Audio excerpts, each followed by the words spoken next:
Oke, bismillahirrahmanirrahim. Halo teman-teman, assalamualaikum warahmatullahi wabarakatuh. Ini adalah video pertama ya yang ada di dalam materi Jago Website, di mana di dalam materi Jago Website ini kita akan belajar tentang bagaimana cara membuat sebuah website dalam waktu singkat, gitu ya. Jadi di sini kita langsung bisa mulai. Nah, jadi kita mengawalinya dari apa itu sebenarnya website, gitu ya. Jadi website itu secara fundamental adalah gabungan, gitu ya, dasarnya. Saya bilang fundamental itu adalah dasar di mana di dalam sebuah website itu berisi sebuah gabungan antara domain dan juga hosting, gitu ya.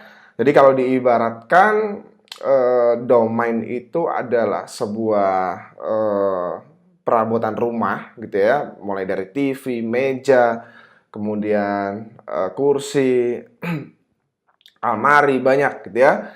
Nah, sedangkan hosting itu adalah sebuah rumah gitu ya, yang dimana antara rumah dengan perabotannya harus jadi satu. Kalau kita beli hosting aja, ibaratnya beli rumah aja, nggak ada perabotannya, rumahnya nggak jadi apa-apa. Kalau kita beli domain aja, atau beli perabotan aja, maka mau ditaruh mana domainnya kalau nggak ada hostingnya? Mau ditaruh mana kalau beli perabotan nggak ada rumahnya, gitu ya.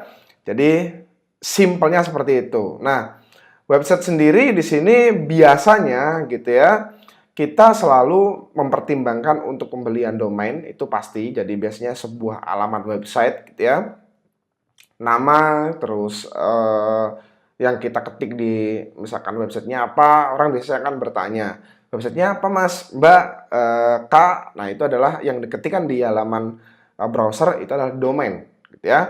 Nah, kalau hosting yang menjalankannya, intinya gitu, sesimpel itu ya.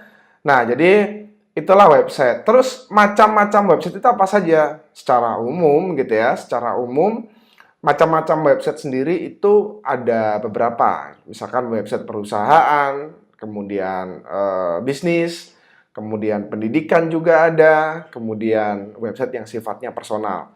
Kalau website perusahaan ini biasanya dia berguna untuk misalkan menampilkan kegiatan-kegiatan perusahaan, produk-produk dari perusahaan tersebut, jasanya, dan sebagainya.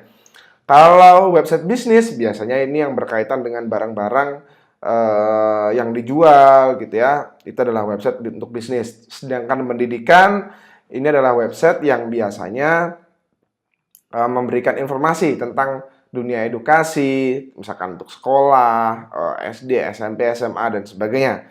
Terus untuk personal, ini lebih kepada yang sifatnya itu per orang gitu ya, perseorangan gitu ya. Jadi ini sudah dibedakan sendiri-sendiri. Jadi begitulah pengertian awal atau pengertian dasar tentang website dari saya. Terima kasih teman-teman, sampai jumpa di video kedua nanti tentang pembahasan dari website juga. Dari saya itu saja dulu. Wassalamualaikum warahmatullahi wabarakatuh.